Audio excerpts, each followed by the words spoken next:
Assalamualaikum teman-temanku semuanya. Dimanapun Anda berada. Bagaimana kabar kalian semuanya? Semoga baik-baik saja dan diberikan kesehatan semuanya. Kali ini saya akan membagikan sebuah pengajian, ceramah, tausiah, dakwah dari Gus Baha yang membahas tentang bagaimana kita harus bisa memahami nasikh mansuh di dalam syariat Islam. Dan tanpa berlama-lama, begini penjelasannya.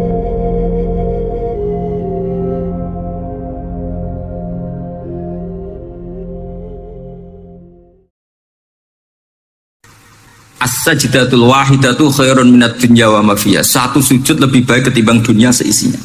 Karena itu kelayakan kita sebagai hamba. Makanya Abu Hasan Asadili ngendikan, sudahlah kafal amilina jazaan an radhiyakalaka ahlan, sudah ditakdir ngamal sudah harus syukur. Kok mikir ditompo ta ora usah, gak penting. Itu mazhab Abu Hasan Asadili. Dan itu ditiru para kiai-kiai kita. Mazhab Said Abdul Haddad juga ditiru kiai-kiai kita. Ini penting saya utarakan karena khazanah kita biar tetap kaya. Kalau nggak ada nasa mansuh, maka orang selalu berpikir, pokoknya yang penting ikut nabi. Nah itu bahayanya kalau Anda tidak tahu detail, jangan-jangan syariat yang kamu ikuti itu syariat yang sudah berstatus mansukhoh, telah dicabut. Dan itu banyak. Makanya kata Sayyidina Ali ketika ada orang ngajar nggak tahu nasa mansuh, halakta wa ahlakta, kamu rusak dan merusak orang lain. Seperti tadi pernah ada kawin itu satu turunan, yaitu era Nabi Adam. Masa kita sekarang kawin sama satu turunan, kan nggak mungkin, ya kan? Pernah ada membumi hanguskan orang kafir, yaitu syariatnya Nabi Nuh, itu dihapus oleh syariatnya Nabi Ibrahim dulu, yaitu Nabi Ibrahim menghentikan apa? Faman tabi'ani fa innahu minni wa man asoni fa innaka ghafurur rahim. Ya, kalau orang ikut saya ya Allah ya pasti golongan saya. Kalau yang masih maksiat, masih balelo, saya berharap engkau ampuni.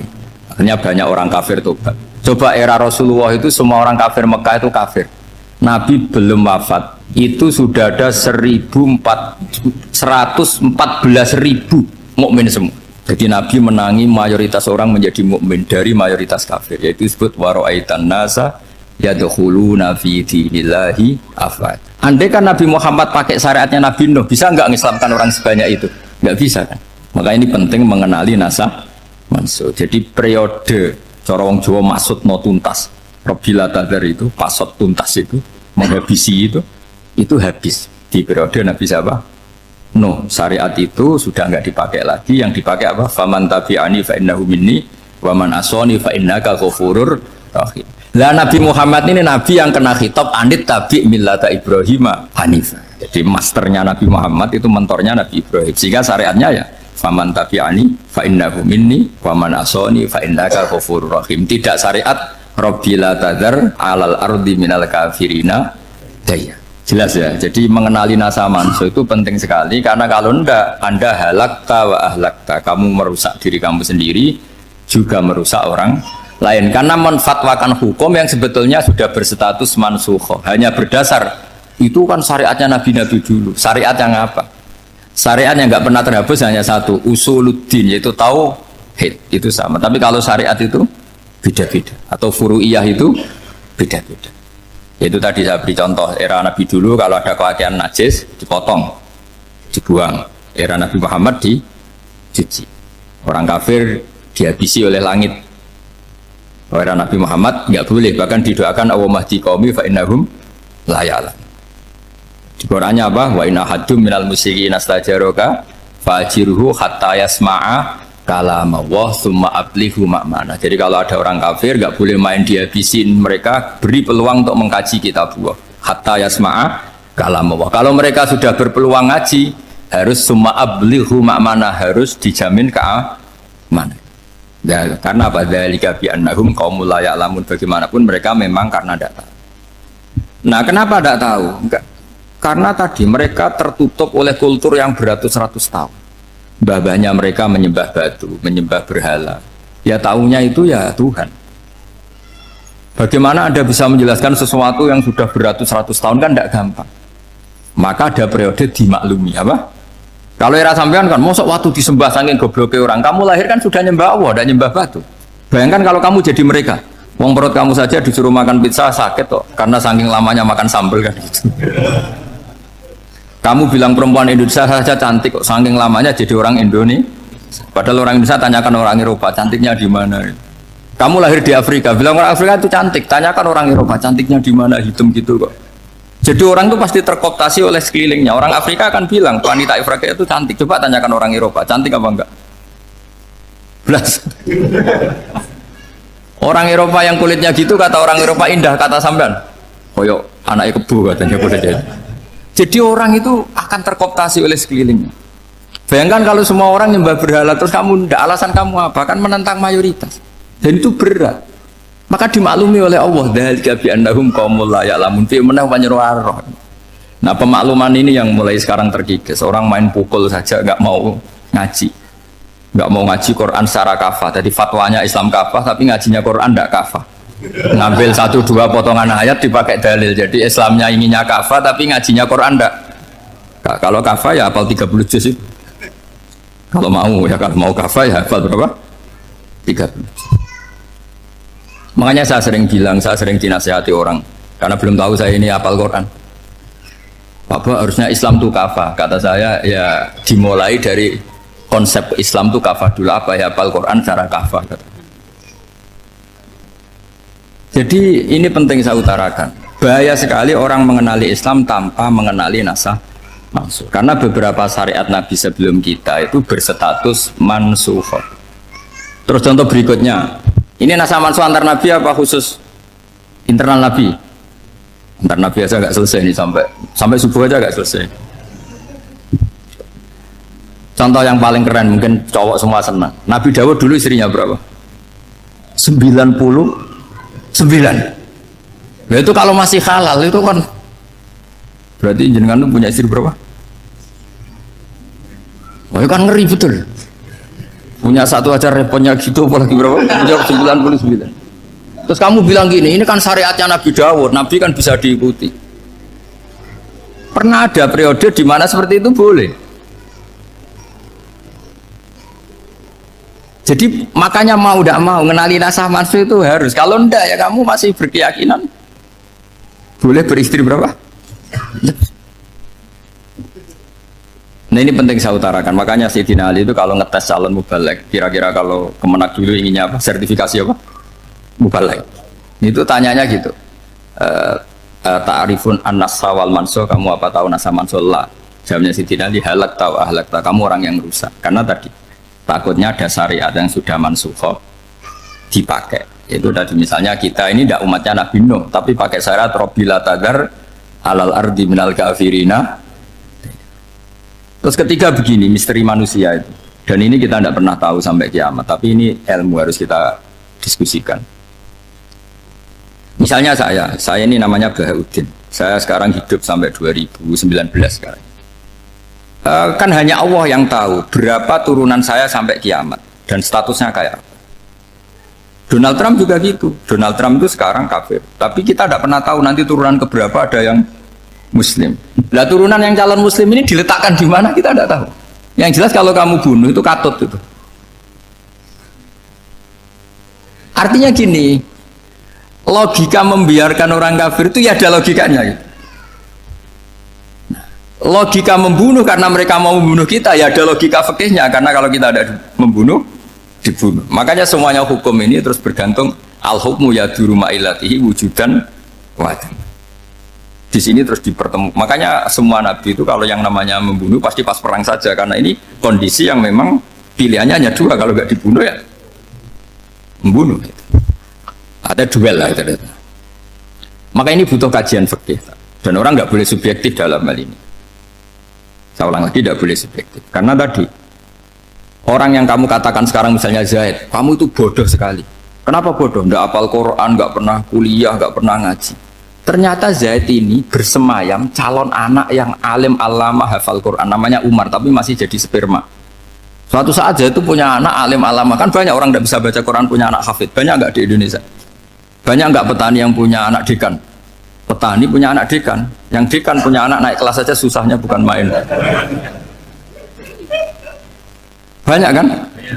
Nah ketika dibalik nanti ada dekan punya anak goblok, yang petani punya anak dekan pinter mana? Kita tidak pernah tahu. Makanya ini kan ya sudah, kalau nggak pernah tahu ya bilang saja wallahu alam, kan selesai. Daripada keminter keliru kan harus ada wallahu alam. Makanya cerita favorit guru saya Kiai Haji Maimun Zubair itu punya apa namanya Kiai Zubair. Itu cerita favoritnya itu ada santri namanya Soleh. Soleh itu alim alam. Orang Madura itu cara berpikir kan kalau kiai saja alim seperti itu, apalagi bapaknya. Pas bapaknya main ke pondok, santrinya ada ribuan. Bapaknya main ke pondok itu, sholat itu ya gak bener, gak sesuai sunnah Rasul lah kira-kira gitu. Sudah sholat itu gak bener, apa-apa gak bener. Masih ditakwil sama santri Madura, karena orang Madura itu kultus. Mungkin khilaf itu satu khusus, pokoknya perlakuan khusus. Suatu saat saking bodohnya orang itu, kenceng tuh pikir musola. Wah ini nggak bisa ditakwil lagi, akhirnya nggak bisa ditakwil tuh nggak. Wah ini sudah nggak bener ini, nggak bener. Singkat cerita santri tadi nggak kuat matur ke kiainya, Pak Yai, jenengan sealim itu kok bapaknya segoblok itu. Kenapa? Ya, dia kenceng pikir musola. Oh bapak saya tuh pinter sekali. Kok bisa? Karena beliau yang memutuskan saya mondok sampai saya jadi alim alama seperti ini. Yang bodoh itu mbah saya. Yang bodoh itu mbah saya.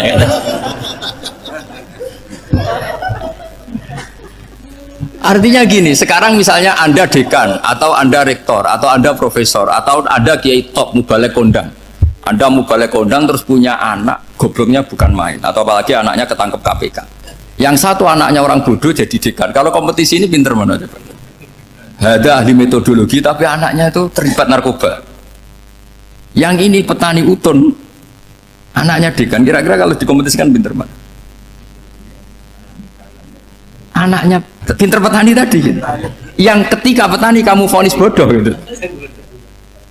Tapi siapa tahu kalau ini menyimpan calon. Paham ya?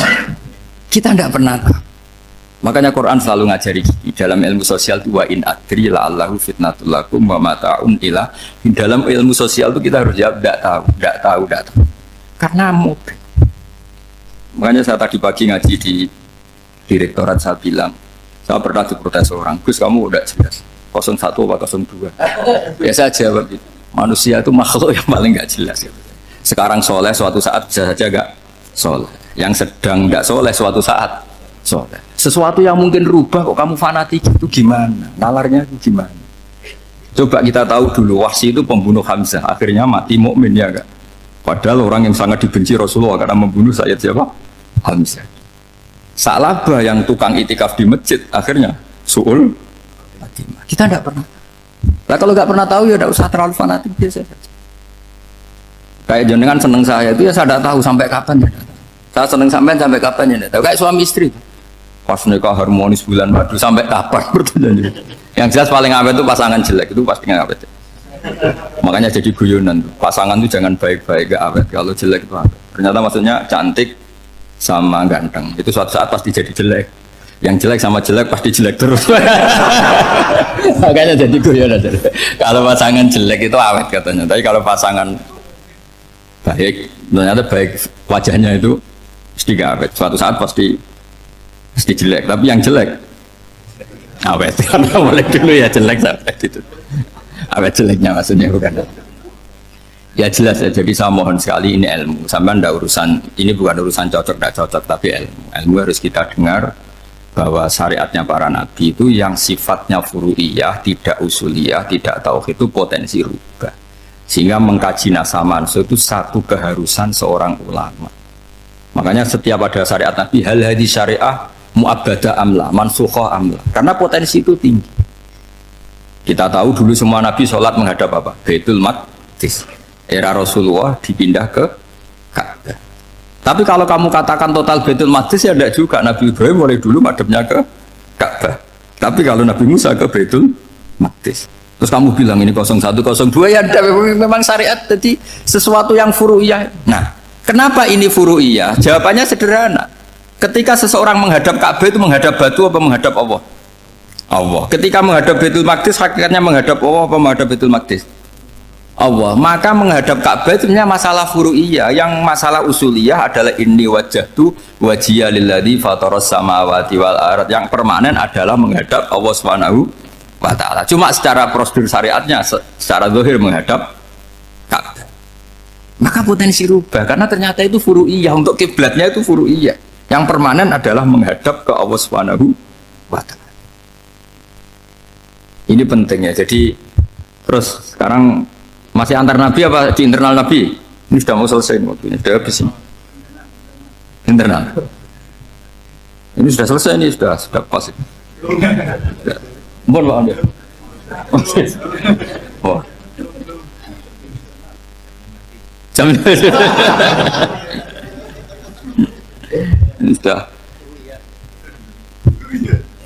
Sampai mana tadi? Diteruskan apa enggak? Sudah ya, sudah kayaknya sudah.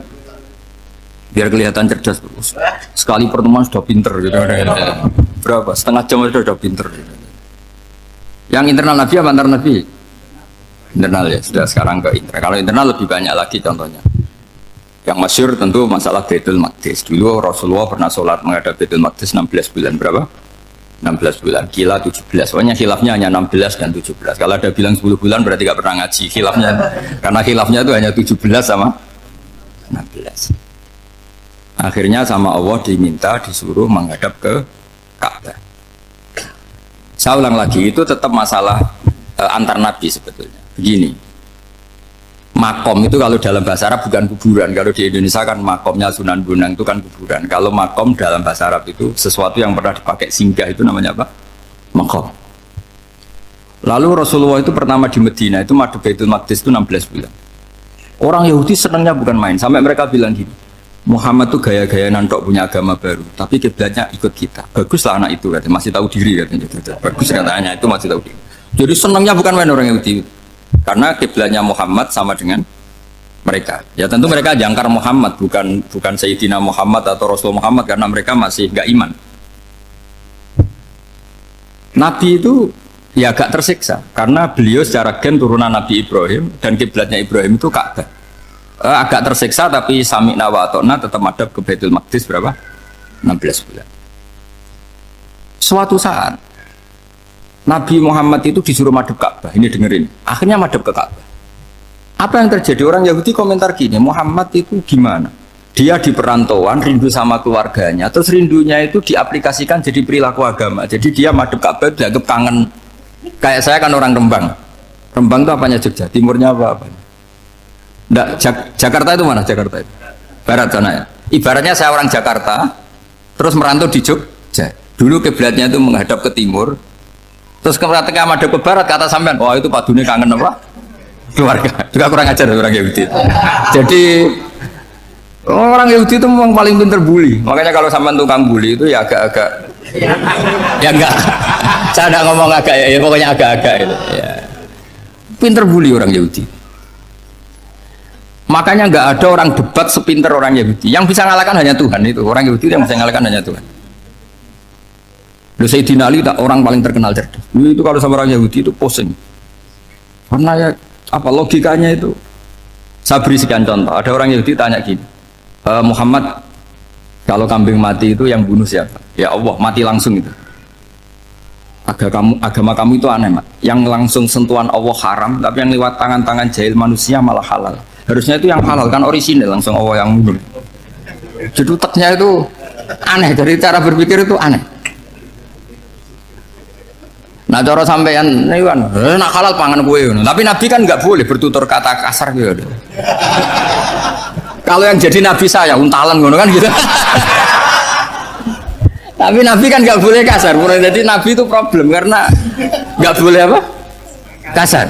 Kalau kita kan gampang, ya nak halal untalan kan selesai, Pak. Tapi Nabi nggak boleh kasar gitu. Jadi nak jadi nggak Nabi ya sampean itu kan enak.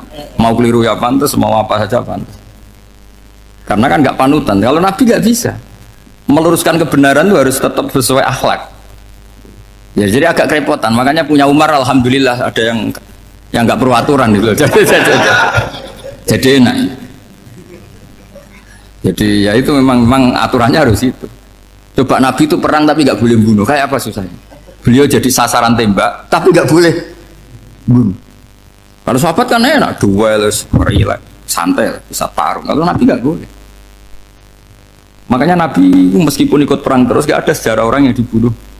Ya, hanya satu peristiwa itu pun dibaca orang kafir, ditangkis Nabi, pedangnya kembali ke dia mati. Tapi nggak ada yang Nabi. Karena Nabi kalau pembunuh nanti itu terus kayak pendekar kan, dengan susah juga punya Nabi kok. Habis perang saya Nabi tanya, Muhammad habis orang berapa? 1000. Ya repot juga punya Nabi mantan apa? Pembunuh, meskipun yang dibunuh orang kafir. Tapi kan kayak apa ya? Fitrah manusia itu akan menolak kepemimpinan orang yang gitulah pokoknya nggak bisa diterangkan itu. Makanya Nabi itu nggak pernah bunuh, meskipun kayak apa musuhnya tapi nggak pernah bunuh. Untungnya di sekeliling orang-orang yang tadi. Jangan bilang itu suka bunuh ya, pokoknya perang gitu ya.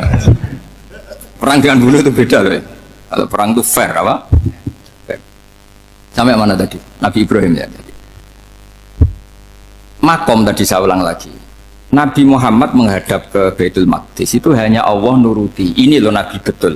Tahu betul bahwa di antara syariat adalah Baitul Maqdis karena semua Nabi pernah berkiblat Baitul Maqdis.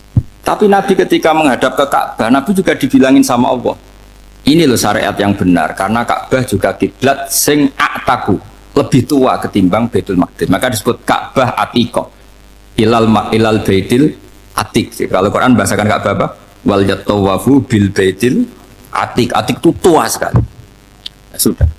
Ketika berstatus tua itu orang Yahudi seneng, mergo roh kelirune Muhammad. Mereka nantang, Muhammad ayo debat terbuka. Nabi rawuh. Bagaimana Anda bilang Ka'bah itu kiblat tertua? Wong Ka'bah itu pertama yang menghadap sana itu ya kamu. Semua Nabi menghadapnya ke Baitul Maqdis. Terus Nabi Muhammad mulai berargumentasi ilmiah tadi. Enggak, Ka'bah itu kiblatnya Ibrahim. Jadi Ibrahim dulu itu yang mulai dulu kiblatnya itu di Terus orang itu tanya buktinya apa? Terus dijawab fihi ayatum bayinatum maqam Ibrahim. Ternyata di situ ada jejak kakinya Nabi Ibrahim, yaitu batu yang diinjak beliau ketika bangun. Itu argumentasi ilmiah. Lah barang orang Yahudi kehilangan ilmu, itu gobloknya orang Yahudi. Makanya yang bisa mengalahkan Yahudi hanya Allah Subhanahu wa taala. Luang Ibrahim saja golongan kita, pengikut kita. Ibrahim itu pengikut Yahudi. Wah itu Nabi mulai senyum-senyum, mulai tertawa-tawa. Wih, ku goblok orang terdidik. Karena itu ibaratnya kayak kamu bilang Soekarno itu pengagum Puan Maharani. Kira-kira seperti itu. Soekarno itu pengikut Puan. Karena Yahuda itu Yahuda bin Yakub bin Ishak bin Ibrahim. Saya ulang lagi ya, nasabnya Yahudi ya Pak. Yahuda bin Yakub bin Ishak bin Ibrahim. Jadi Ibrahim itu mbah keempat dari Yahuda. Tapi karena mereka kalah debat, Ibrahim itu pengikut Yahudi, itu sama dengan bilang apa? Soekarno itu pengikut Puan Maharani. Itu kan jadi aneh. Atau Gus Dur pengikut Mbak Yeni, atau Basim Asari pengikut Mbak Yeni, itu kan aneh. Wah, akhirnya sama Allah diingatkan. Makanya ada ayat ha antum haula hajatum fi malakum bi ilm falimatu hajuna fi ma laysa lakum bi ilm. Perjanjian debat ini semuanya harus ilmiah. Tapi kenapa perdebatan Anda malah ndak ilmiah? Karena orang Yahudi iftadohu, malu semua. Wah, semuanya Muhammad. Itu satu-satunya kekalahan orang Yahudi. Tapi ayat-ayat seperti ini itu gak populer. Ayat ha antum haulai hajastum fi malakum bi ilm falimatu hajuna fi ma laysa lakum bi. Jadi Islam, betapa hebatnya Islam. Kalau debat harus ilmiah. Dan Kanjeng Nabi menantang, ini perjanjian kita debat ini ilmiah. Kenapa sekarang jadi tidak ilmiah? Yaitu kamu mengatakan Ibrahim itu pengikut Yahudi, padahal Ibrahim dengan Yahudi itu dulu Ibrahim. Hanya Islam kalah, mat. Tapi tetap rakyat Islam. Tapi nah, makanya terus Ka'bah dibuktikan ketuaannya lewat apa? Fihi ayatum bayinatum maqamu Ibrahim. Itu bukan makom kuburan. Karena makamnya Nabi Ibrahim tetap Hebron, tengguni Palestina. Kira-kira itu Palestina. Jadi Israel jangan Israel, bola menang di. Jadi Israel jangan Israel, jadi Palestina nih. Saya pernah ziarah ke sana di Hebron, di makamnya Nabi siapa? Ibrahim. Jadi jelas ya. Jadi nasa mansur itu ketentuan yang dikehendaki Allah Subhanahu Wa Taala untuk menguji loyalitas manusia, menanggalkan semua akalnya. Makanya saya mohon sekali siapapun yang ngaji saya dimanapun, sekali-kali manusia itu harus menanggalkan akalnya. Sekali Anda pakai akal, maka Anda akan ingkar dengan nasa maksud. Nasa manusia itu hukum yang direvisi, yang dibatalkan. Makanya orang Yahudi lagi-lagi pinternya orang Yahudi merovokasi orang-orang yang Islamnya belum kuat, diprovokasi gini. Ungzuru ila Muhammadin tahayyara fi din yukhillu yawman wa yuharrimu ukhra. Lihat itu Muhammad, dia kebingungan cara beragama. Kadang bilang A, besok bilang B. Jadi nasa manusia dianggap satu bentuk kebingungan. Gak kurang ajar tapi. Wah, akhirnya sebagian orang yang murtad. Makanya nasa manusia itu satu peristiwa yang menjadikan banyak orang murtad. Karena diprovokasi orang Yahudi bahwa itu bentuk kebingungan Muhammad. Akhirnya terus saya qulu sufa minan nasi ma wallahum an qiblatimul lati kanu alaiha. Nah, kelirunya orang Yahudi adalah ternyata nasa manusia yang dipilih Rasulullah itu semuanya ada di Taurat dan Injil. Termasuk di Taurat dan Injil disifati dan Nabi sholli ilal qiblatin, bahwa Nabi ini akan bersolat dengan dua kiblat. Makanya tetap ditantang. Qul fa'tu bit-taurati fatluha in kuntum shadiqin. Kalau kamu tidak percaya bahwa saya ini orisinil, ayo bareng-bareng mengkaji Taurat. Tapi mereka tidak siap mengkaji Taurat. Karena Taurat semuanya mendukung Rasulullah Muhammad SAW. Fatluha in kuntum shadiqin. Makanya ini penting sekali ngaji. Jadi perdebatan itu macam-macam. Dan itu pinternya orang Yahudi. Ungzuru ila Muhammadin tahayyara fi dini yukhillu yawman wa yuharrimu ukhra. Ini penting sekali. Makanya nasa manusia itu uji loyalitas. Itu Imam Malik kalau mencontohkan ke Imam Syafi'i. Saya berisikan contoh fikih. Ini saya melanggar waktu. Ini sudah berapa? Saya yang tidak mengesahkan diri saya. Ya misalnya ini ya, ini kertas saya bawa ya, ini kertas saya bawa. Terus ini tak kasih uang misalnya, uang 100.000. Atau kalau contoh Imam Syafi'i dulu dididik Imam Malik begini. Ya Syafi'i, kalau kamu punya dua budak, dua pembantu, kalau dulu kan masih ada budak, dua pembantu lah kira-kira. Seneng mana, yang cerdas sama yang goblok? Seneng yang cerdas. Kalau yang nurut sama yang bantahan, seneng yang nurut. Lah yang nurut itu yang goblok. Makanya tinggal dibalik saja. Kamu tak beda ya. Seneng mana punya istri yang cerdas apa yang goblok? Coba jawab. Atau ibu-ibu, mbak-mbak ini, seneng mana punya suami yang cerdas atau yang goblok?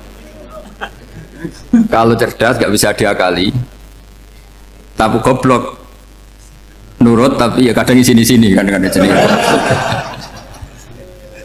Nah, itu kan antar manusia. Masalahnya kita menghadapi Allah Subhanahu wa taala yang semua kita pasti bodoh.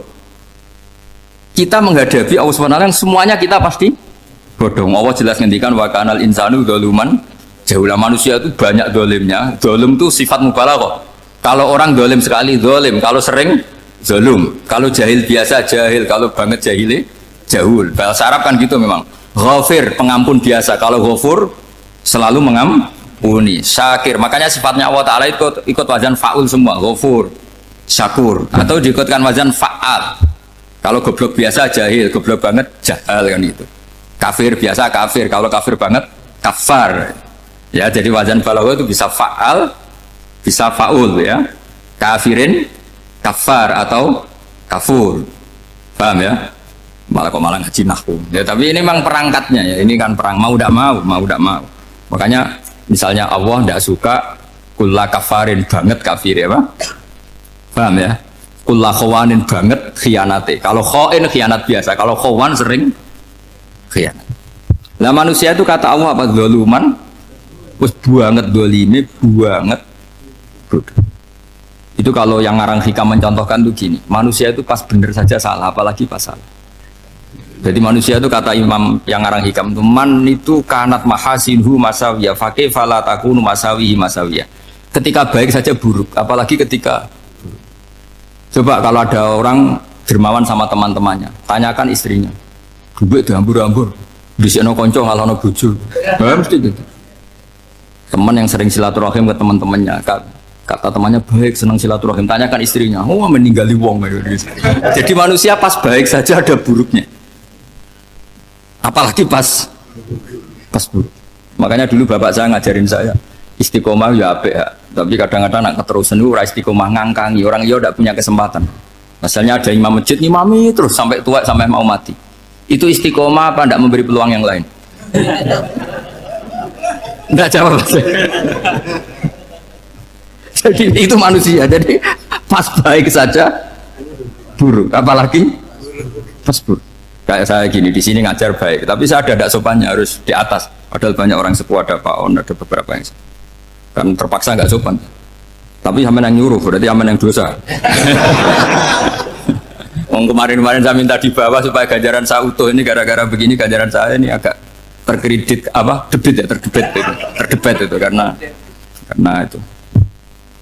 Saya teruskan. Jadi manusia itu punya sisi itu karena manusia itu dzalum dan jahil. Wa kanal insanu dzaluman.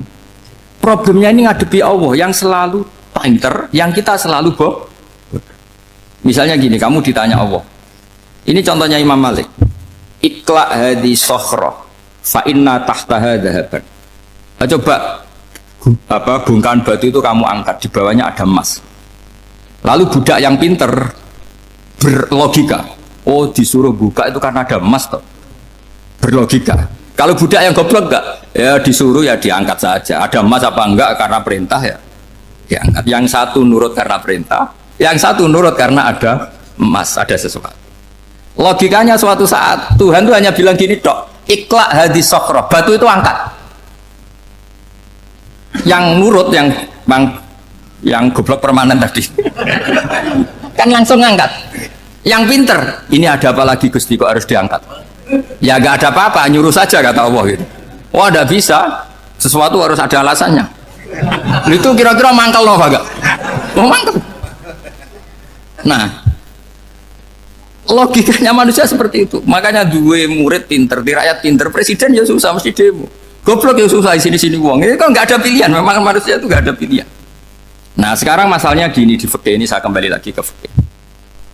Pertanyaannya secara fikih begini, misalnya iddah.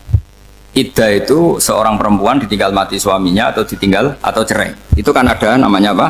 Iddah. Iddah itu memastikan apa tujuannya? Memastikan rahim itu steril dari mani atau sperma zaut awal. Supaya nanti kalau dinikah orang lain tidak terjadi ikhtilatul nasab. Oke, berarti iddah kita beri argumentasi secara ilmiah li baro'atir rohmi. Jadi misalnya Zaid menceraikan istrinya Sri dalam keadaan masih bisa haid. Iddahnya 3 kali masa suci. Wal mutallaqatu yatarabbasna bi anfusina salah satu guru. Lalu karena secara teori medis kalau haid berarti bukti tidak hamil. Apalagi kalau haidnya terulang-ulang sampai 3 kali pasti tidak hamil.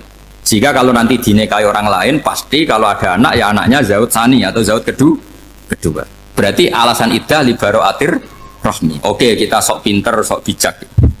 Pertanyaannya adalah sekarang sudah baru 1 bulan suaminya di Malaysia nggak pernah ngumpuli, dicek di medis juga berbukti tidak hamil. Apakah boleh tanpa iddah? Semua ulama mengatakan tidak boleh. Tapi ini kan rahimnya jelas bersih. Ya karena iddah itu nuruti perintah pangeran, pokoknya tetap iddah. 3 kali masa suci, 3 kali masa suci atau masa haid, itu ada perdebatan ulama. Tapi kan ini terbukti bersih Gus. Meskipun terbukti bersih, kata Allah harus iddah 3 bulan atau berapa? Kira-kira 3 bulan, 4 bulan ya tetap harus iddah. Kowe milih mana? Sok pinter, Gusti. Berhubung ini, pangeran buat terang gitu. Berhubung. Jadi Tuhan apa bawa wari? Berhubung Gusti ini jelas steril dari sperma zaut awal, nggak usah iddah Gusti. Sama aja kamu disuruh majikan kamu ikhla hadis sakhra, berhubung nggak ada apa-apa, nggak usah ya. Kira-kira mangkel nonda budak yang seperti itu. Mangkel. Maka dibutuhkan kebodohan dalam beragama. Betul itu memang. Makanya Nabi itu unik, pernah bilang itu gini, aksaru ahlil jannah al-bulu, aki-aki penduduk swarga itu al-bulu, wong goblok-goblok. Maksudnya goblok yang jenis ini, bukan goblok betulan maksudnya. Maksudnya goblok jenis ini itu ya tetap pinter, tapi pinternya dibuang, pura-pura goblok demi samina. Jadi saya misalnya kok pinter dan goblok tadi sekaligus, pinter dan goblok. Ya bah, ikhla hadis sokhra fa inna tahta hadapan. Tak angkat karena saya tahu di bawah ada emas, tapi di hati saya sajane ya mergo perintah. Suatu saat kalau disuruh Allah ikhla hadis sokhra, perintah ya tak angkat, ya sudah. Jadi ya pinter ya goblok. Saya tahu namanya perintahnya Allah pasti ada hikmahnya. Hikmahnya iddah adalah li baro'atir rohmi.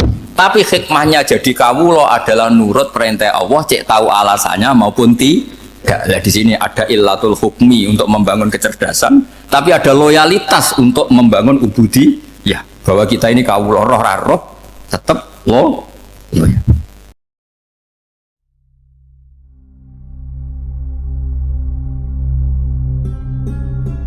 Baik teman-temanku semuanya, mungkin itu penjelasan dari Gus Baha.